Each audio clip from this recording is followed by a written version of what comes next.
हमारे यहाँ नीति में कहा गया है धर्म अर्थ काम मोक्षाना आरोग्यम मूलम उत्तम। धर्म अर्थ काम और मोक्ष इन सब का मूल क्या है? आरोग्य। आप स्वस्थ रहोगे तो धर्म कर सकोगे, स्वस्थ रखोगे तो अर्थ का उपार्जन कर सकोगे, स्वस्थ रहोगे तो आप अपनी दुनियादारी चला सकोगे, और स्वस्थ रहोगे तभी साधना करके मोक्ष जा सकोगे। तो जब धर्म अर्थ काम और मोक्ष चारों पुरुषार्थों के मूल को क्या कहा? आरोग्य है, स्वास्थ्य। तो स्वास्थ्य तो हमारे जीवन का मूल तत्व है, इसे भूलना नहीं चाहिए। तो स्वास्थ्य के प्रति जागरूकता हो, और स्वास्थ्य के प्रति जागरूकता के लिए 4 बातों का ध्यान रखना चाहिए। सबसे पहले नियमित दिनचर्या। आज के समय में अनियमित दिनचर्या है, आपका कोई रूटीन ही नहीं है। कभी भी सोना, कभी भी उठना, कुछ भी खाना और कभी भी खाना, चाहे जैसा और चाहे जितना खाना, सब बीमारी के लक्षण है। तो पहली बात नियमित दिनचर्या। आप अपनी दिनचर्या को ठीक कीजिए, आप स्वस्थ रहोगे। दूसरी बात है तनाव से मुक्ति, स्ट्रेस को कम कीजिए। आज बहुत ज़्यादा स्ट्रेस में जीते सब लोग, और तनाव मुक्त होने के लिए हमें फिजिकल मेंटल एक्सरसाइज करने की ज़रूरत है। यदि आप तनाव से मुक्त रहना चाहते हैं, भावना योग कीजिए, और सुबह से एक बार भावना योग कर लीजिए, आप सब कुछ अच्छा कर सकेंगे। तो तनाव मुक्ति एक बहुत बड़ी ज़रूरी है। कोई भी काम कीजिए, काम का बोझ सिर पर मत रखिए, उसको एंजॉय कीजिए। आपने मुझे देखा कभी तनाव में देखा क्या?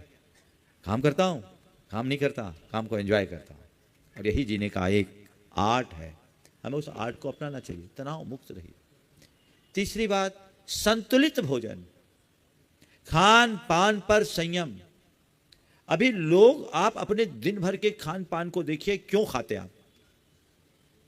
अपने मन से पूछो कि मैं जीने के लिए खा रहा हूं कि खाने के लिए जी रहा हूं। हमारे शरीर का जो सिस्टम है उसके लिए इतनी जरूरत नहीं है जितनी आप लोग रोज डालते हो। 2500 कैलोरी सफिशिएंट है। आप जो डाल रहे हो वो पूरा शरीर में जम करके टॉक्सिन बन रहा है, जहर बन रहा है, विषाक्तता को प्रकट कर रहा है। वो हमारी बीमारियों का मूल है, जड़ है, उससे बचिए। अशोक जी पाटनी के बाबा जी थे, रतन लाल जी पाटनी, आर के मारवाड़। 105 वर्ष की उनकी उम्र हुई, 108 वर्ष लगभग। आखिरी तक उनका शरीर एकदम इकायरा और कमर सीधी। मैंने उनसे एक दिन पूछा, मारवाड़ी बोलते थे, कि था के स्वास्थ्य को कहीं राज है? तो उन्होंने कहा कम खानो, गम खानो और नम जानो। मैंने अपने जीवन की बात, कम खाओ, गम खाओ यानी दुखों को सहो, कष्टों को सहो, और नम जाओ, अड़ो मत, विनम्रता को आत्मसात करो। तो ये एक बड़ी बात है। संतुलित भोजन, सीमित भोजन, शुद्ध भोजन, शाकाहारी भोजन। आज आपका आहार असंतुलित है। अभी मैं आपको एक बात कहूं, इंदौर के सांसद शंकर जी ललवानी बहुत जुड़े हुए, और उन्होंने एक अच्छा उपक्रम चालू किया, हेल्थ ऑफ इंदौर। भावना योग के साथ जोड़ करके भी उस कार्यक्रम को उन्होंने बहुत आगे बढ़ाया, और उसका बहुत जल्दी एक रिसर्च की रिपोर्ट भी सामने आने वाली है। उन्होंने जब जांच कराया तो ये पाया गया कि जांच में विभिन्न समुदायों की तुलना में जैनियों में बीमारियां के लक्षण ज़्यादा हैं। अब जैनी जब शाकाहारी भोजन करते तो ये लक्षण ज़्यादा क्यों? और समाज में भी था। जैनियों में तुलनात्मक रूप से उन्होंने कहा कि चिंता का विषय है महाराज जी। क्यों ऐसा? मुझसे पूछा, मैंने कहा इसका 2 ही कारण है। जैनी असमय में खाने लगे हैं और ज़्यादा खाने लगे।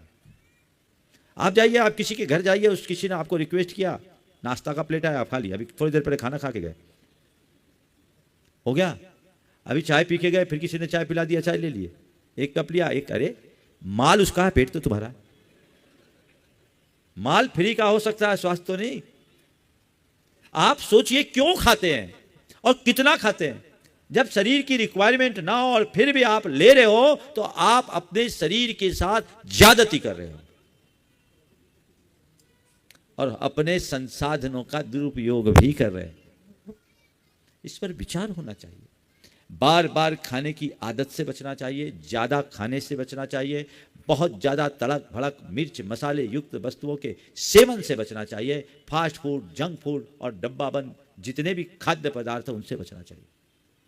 शुद्ध और सात्विक भोजन करना शुरू कीजिए। तो ये आज संकल्प लीजिए, संतुलित भोजन और दिन में भोजन।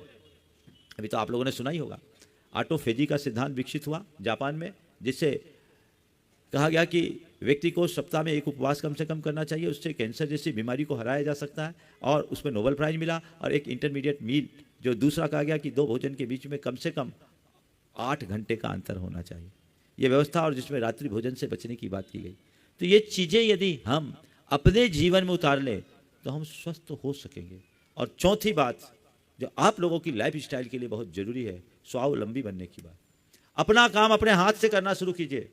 आज आप लोगों की यह हालत है कि अपना पैंट या शर्ट भी खूंटी पर अपने हाथ से टांगना नहीं चाहते। और पुराने लोगों को देखिएगा, आज 80, 85, 90 साल की उम्र के लोग भी यहाँ होंगे जो आज भी अपना काम अपने हाथ से करते हैं और उनका स्वास्थ्य आपसे बेटर है। तो मैं आदित्य भाई के माध्यम से संदेश आप सबको देना चाहता हूं कि अपने स्वास्थ्य के प्रति जागरूक बनिए। अगर आपका शरीर स्वस्थ नहीं है तो शरीर बोझ बन जाएगा। उनसे पूछिए जो किन्हीं कारणों से बीमार है, वो बीमार तो होते ही लाचार भी हो जाते हैं। फिर कहीं जाते हैं तो पहले तो लोग अपने साथ खाने का डब्बा लेके जाते थे, अब दवाई का डब्बा लेके चलना पड़ता है ना। बहुतों के साथ, बहुत कम, बहुत लोग होंगे 35+ वाले ऐसे लोग जिनको डायबिटीज और हार्ट की दवाई तो लेनी पड़ती होगी, बीपी की गोलियां लेनी पड़ती है, 2-5 गोली तो निकलना ही पड़ता है। अरे क्यों? लाइफ स्टाइल बदलिए, ज़्यादा एनर्जेटिक होंगे। और ये तो मैंने अच्छे से अनुभव भी कर लिया है ना। हाँ, बस एक बात ठान लो, मुझे जीने के लिए खाना है, खाने के लिए नहीं जीना। घनश्याम दास बिरला ने अपने पुत्र बसंत बिरला जी को जो पत्र लिखा था, जो पूरे देश में बहुत वायरल हुआ, मैंने तो उसका ओरिजिनल पत्र भी देखा था, 2005 में मुझे मिला था। उसमें एक वाक्य जो उन्होंने लिखी थी वो उनकी और दृष्टि, खाने पीने के संबंध में बोल रहा हूँ, स्वास्थ्य के विषय में।